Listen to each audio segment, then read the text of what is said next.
ఇది ఏముంటుంది, ఆయన ఏం చూసి ఉండాలి ఆయనలో?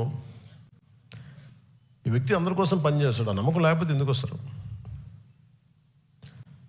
నాకు ఇది నా తపన ఏంటి, నా ప్రయత్నం ఏంటంటే ఎప్పుడు కూడా నాకు వైసీపీ పార్టీ కూడా నాకు వ్యక్తిగతంగా నాకు వాళ్ళు ఎవరితో శత్రుత్వం లేదు. నాకు వాళ్ళు ఎవరితో నాకు కోపాలు ఉండవు వాళ్ళ మీద. కాకపోతే ఏముంటుందో వాళ్ళ విధి విధానాల మీద నాకు విసుకుంటుంది. నేను ఏదైనా పాలసీ గురించి మాట్లాడుతున్నప్పుడు వ్యక్తిగత జీవితాలని హననం చేయటం, పర్సనల్గా అటాక్లు చేయటం, దీనివల్ల ఏమైపోద్దంటే ఒకసారి నేను గట్టిగా ఉండమని చెప్తాను, మెత్తగా ఉండాలి, కానీ మరీ ఇంకా మౌనంగా ఉన్నాం ఒకసారి ఏమైతే వాళ్ళకి పేటరేగిపోతూ ఉంటారు. ఒకసారి మనం కూడా కొన్నిసార్లు కొన్ని సందర్భాల్లో చాలా ధీటుగా సమాధానం చెప్పాల్సిన అవసరం ఉంది. ఎదుటి వ్యక్తి మాట్లాడే విధానాన్ని బట్టి మనం కూడా చెప్పాల్సి వస్తుంది. మన ఈ మధ్య నానాజీ గారు మాట్లాడింది చూశాను. అంటే అలాంటిది అంటే అందరూ ఆయన అంటారు మీరు ఎక్కువ మాట్లాడేసారు మాట్లాడుతూ ఉంటే నేను మీరు ఎంత మాట్లాడారు మీకు చెప్పాలి, వీడియోస్ పంపించాలి మీకు. నేను నానాజీ గారు మాట్లాడుతూ కూర్చోబెట్టి మేము ఎంకరేజ్ చేసాం, కానీ మీరు ఎన్ని మాటలు మాట్లాడారు? ఆయన ప్రాంతంలోనే ఉండే ఒక వైసీపీ ఎమ్మెల్యే ఏం మాట్లాడారు మీరు? మేము మర్చిపోయాం అనుకుంటున్నావా? అంటే మీరు నోరు ఉన్నప్పుడు, మీ అధికారం ఉన్నప్పుడు మీరు ఇష్టానికి మాట్లాడేస్తారు. అప్పుడు మీకు అధికారం లేకపోయినా మీరు 11 సీట్లు వచ్చినా మీరు ఇంకా ఇష్టానికి మాట్లాడుతున్నారు. అది గొప్పతనం మీలో. I have to appreciate your commitment. వాళ్ళని చూసి మనం చాలా నేర్చుకోవాలి కదా, వాళ్ళు ఎంత కమిట్మెంట్. 11 వచ్చి మేము తగ్గమంటుంటారు. మీరు తగ్గకండి, మీరు ఒకటి వచ్చినా తగ్గకండి, అలాగే ఉన్నాడు.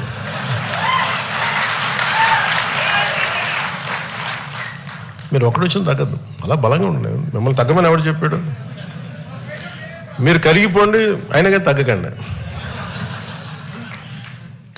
అంటే ఎక్కడ ఎమోషనల్గా నేను కూర్చోబెట్టండి. మేము పొలిటికల్ ప్రాసెస్లో కొన్ని భావాలను చెప్తాం, పాలసీల గురించి మాట్లాడతాం. వాళ్ళ వైసీపీ నాయకుడిని తగ్గించాలని ఎందుకు అనుకుంటాను? మీరు ఇష్టారాజ్యంగా మాట్లాడేసి, గౌరవ ముఖ్యమంత్రి చంద్రబాబు గారి మిస్సెస్ గురించి మాట్లాడేసి ఇష్టారాజ్యంగా మాట్లాడి అసలు మేమేం మాట్లాడదు. మీరు ఇప్పుడు సడన్గా కూర్చోబెట్టి మీరు మహానుభావుల్లో అయిపోయాం మేమందరం. ఇష్టానికి తిట్టేసి ఒక 10-12 సంవత్సరాలు సడన్గా మీకు రియలైజేషన్ వచ్చింది ఈ రోజున. మీకు సరే, ఈ రియలైజేషన్ మీకు ఎంత వస్తుందో నేను చూస్తాను, సంతోషం. మీరు రియలైజ్ అయ్యి మమ్మల్ని ఏం అనకూడదు అనుకుంటే అసలు మా పార్టీ నిర్మాణానికి బోనది. మా వాళ్ళంతా మమ్మల్ని తిట్టడం మానేసి మా పార్టీలో మా శివాను, మా దేవర శివ గురించి, మా మునీర్ హసన్ గురించి మేము ఎత్తుకుంటాం. వాళ్ళ నాయకులు తీసుకునే బాధ్యతలు మేము ముందుకెళ్తాం. మీరు తిట్టడం ప్రారంభిస్తే మేము మా వాళ్ళని ఎత్తుకోవడం మానేసి మీకు బదులు ఇవ్వడం టైం అయిపోతుంది నాకు. సో మీరు తిట్టకపోతే ఖచ్చితంగా మేము బలపడతాం, సంతోషం. లేదు మీరు తిడతానంటే కూడా మేము తిట్టి మేము బలపడతాం. ఏదైనా మేము బలపడటం guarantee. Choice is yours. So నేను నాయకులకి ఎందుకు నేనే బాధ్యత తీసుకున్నాను అంటే, నాకు ఒక్కొక్క ఊరికి వెళ్తుంటే ఒక్కొక్కరికి అనిపిస్తుంది. ఎక్కడో మనోహర్ గారు నా పర్మిషన్ తీసుకొని నేను రాలేకపోతాను చెప్పారు కొద్ది రోజుల క్రితం. తలిపేసానమ్మా, ఎవరు వస్తున్నారు రోజులు.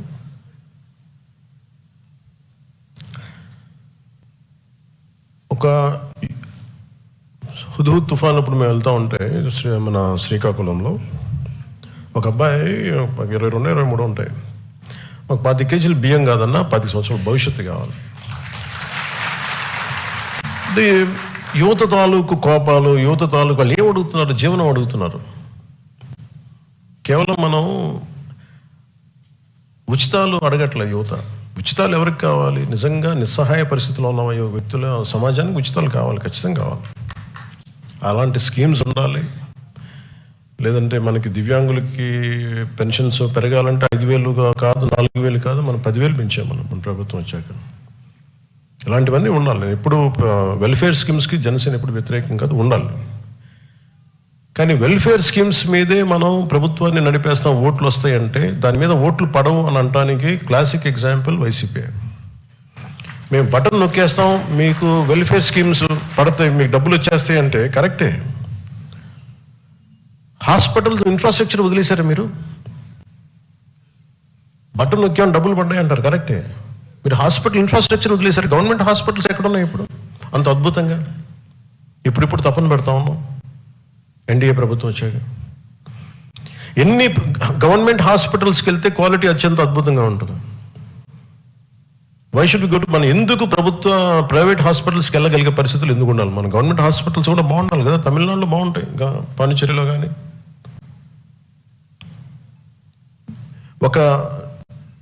ఒక నిర్ణీతమైన ఒక పర్టికులర్ సంఖ్యాబలం ఉన్న జనాభాకి ఎన్ని హాస్పిటల్స్ ఉన్నాయి మనకి? గవర్నమెంట్ హాస్పిటల్స్ ఏవి పని చేస్తున్నాయి? గవర్నమెంట్ హాస్పిటల్స్ ఒక ఎంఆర్ఐ స్కాన్ ఇస్తే అది మెయింటైన్ చేయగలుగుతున్నారా లేదా? డాక్టర్స్కి జీతాలు పెంచే పరిస్థితులు ఏదైనా ఉన్నాయా? ఎందుకు గవర్నమెంట్ హాస్పిటల్స్ వదిలేసి ప్రైవేట్ హాస్పిటల్స్కి వెళ్తున్నారంటే జీతాలు పెరగవు. అసలు దాని మీద గత ప్రభుత్వం ఏదైనా ఆలోచించిందా? నేను కొన్ని క్యాబినెట్లు కావచ్చు, కొన్ని ప్రత్యేకించి కావచ్చు, నేను మన పార్టీ తరపు నుంచి కావచ్చు, నేను కోరుకుంటుంది వ్యవస్థలు బలోపేతం కావాలని. వ్యవస్థలు బలంగా ఉండాలి మనకి. Basic infrastructure, basic government schools, basic roads. ఎంతసేపు మేము మీకు బటన్లు నొక్కేసాం, మీకు డబ్బులు వచ్చేసాం. రోడ్లు ఎవరు వేశారు ఈ రోజున చెప్పండి? అంటే మీరు 70 సంవత్సరాలు టైంలో కూడా పడని రోడ్లు ఎందుకు పడ్డాయి? Because infrastructure is very important. ఒక రోడ్డు లేకపోతే ఊరి నుంచి ఎలా బయటకు వస్తాం? ఆ తర్వాత ముందు అసలు రోడ్లు ఇన్ఫ్రాస్ట్రక్చర్కి మనకి డబ్బులు పెట్టుబడి పెట్టడం మానేసాం. ఒక పైప్ లైన్ వేసి ఒక నీళ్లు ఇవ్వాలి అంటే దానికి ఒక పెద్ద స్కీమ్స్. మన మధ్యన పాటిల్ గారు కూడా, మన సిఆర్ పాటిల్ గారు కూడా జలశక్తి మినిస్టర్, ఆయన గురించి ఆయనతో మాట్లాడుతూ ఉంటే అసలు బేసిక్గా నీళ్ళు ఇవ్వాల్సిన బాధ్యత మీదే కదా, రాష్ట్ర ప్రభుత్వాలది కదా, మాకు సంబంధం ఏంటన్న.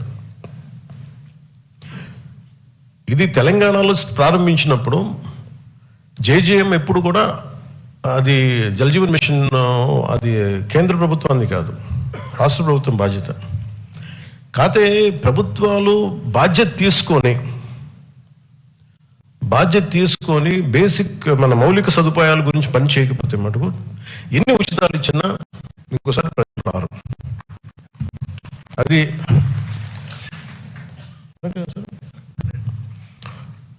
అంటే మన బాలసౌరి గారు చెప్తా ఉంటారు, సార్ కొంచెం మా గ్రామాలు ఉన్నాయి సార్, కొంచెం నీళ్లు తెప్పించి ఏర్పాటు చేయండి, కొంచెం పెట్టండి. అంటే అందరూ యూ బీయింగ్ ప్రాపర్ లీడర్స్ కాబట్టి, ఫ్యూచర్ లీడర్స్ కాబట్టి చెప్తున్నాను, మీ స్థాయిలో మీ ఏరియా పరిధిలో వెల్ఫేర్ స్కీమ్స్ ఉండాలి, అవసరమైన పెన్షన్లు ఇవ్వాలి, అవసరమైన వెల్ఫేర్ స్కీమ్స్ అన్నీ ఉండాలి కాదంటున్నాను. కానీ ప్రయారిటీ కూడా బడ్జెట్ దేనికి కేటాయించాలి, దేనికి కేటాయించకూడదు అన్న బాధ్యత మనకు రావాలి. అంటే అది మీ స్థాయిలో కూడా మీరు చెప్పగలగాలి, మీరు కొంత డిస్కషన్ పెట్టాలి. భవిష్యత్తులో మీరు అందరూ అడుగుతాను ఇవన్నీ మిమ్మల్ని, అంటే మీతో పార్టీ పరంగా మీతో డైలాగ్ ఉంటుంది. అందుకని వెల్ఫేర్ స్కీమ్స్ గురించి మీరు కొంత అవగాహన ఉండాలి. అలాగే ఈ హాల్లో ఉన్న నేను 25 ఆగస్టులో విశాఖలో నిర్వహించిన సేనతో సేనాని కార్యక్రమంలో మెంబర్షిప్ టు లీడర్షిప్ అని చెప్పాను. దానికి అనుగుణంగానే ఈరోజు పార్టీ నిర్మాణ కార్యక్రమాన్ని మొదలుపెట్టాను. ఇది ఎలాగా ప్రతి సభ్యుడు, జనసేనలో ఉండే ప్రతి సభ్యుడు ఒక ఉద్యమైన పదం కూడా చెప్పాను చాలాసార్లు. ఉద్యమం అంటే ఒకడు ఉద్యమించేవాడు, ఒక భావానికి, ఒక భావజాలానికి దాన్ని నడుము బిగించి ముందుకెళ్ళేవాడు వ్యక్తి, రెస్పెక్ట్ అది జెండర్ న్యూట్రల్. అది అలాగే పార్టీని ప్రజల్లోకి తీసుకెళ్ళి కొత్త సభ్యుల్ని ప్రభావితం చేయగలిగి పార్టీలో తీసుకొచ్చే మొదటి స్థాయి నాయకుడే సాధక్. అలాంటిది ఈరోజు ఈ హాల్లో ఉన్న దాదాపు 700 మంది కమిటీ సభ్యుల్లో 600 మందికి పైగా సాధక్స్ ఉండడమే నాకు చాలా చాలా సంతోషం నచ్చింది. రాష్ట్ర వ్యాప్తంగా 22 లక్షల మంది సభ్యత్వం చేయడానికి 18,000 మంది సాధక్స్ పార్టీ కోసం నిరంతరం శ్రమించారు. సో మీరందరూ ఇప్పుడు నాయకత్వం నిరూపించుకునేందుకు మొదటి ఘట్టాన్ని మీరు పూర్తి చేశారు. సభ్యత్వ నమోదు కార్యక్రమం ద్వారా క్షేత్రస్థాయిలో మీ నాయకత్వ సామర్థ్యాన్ని మీరు నిరూపించారు. ఇప్పుడు తదుపరి అడుగు వేయాల్సిన సమయం వచ్చింది. ఈ నాయకత్వాన్ని సంస్థాగత నిర్మాణం దిశగా ఎలా మార్చాలన్న ఆలోచననే ఈ కార్యక్రమానికి మేము శ్రీకారం చుట్టాం.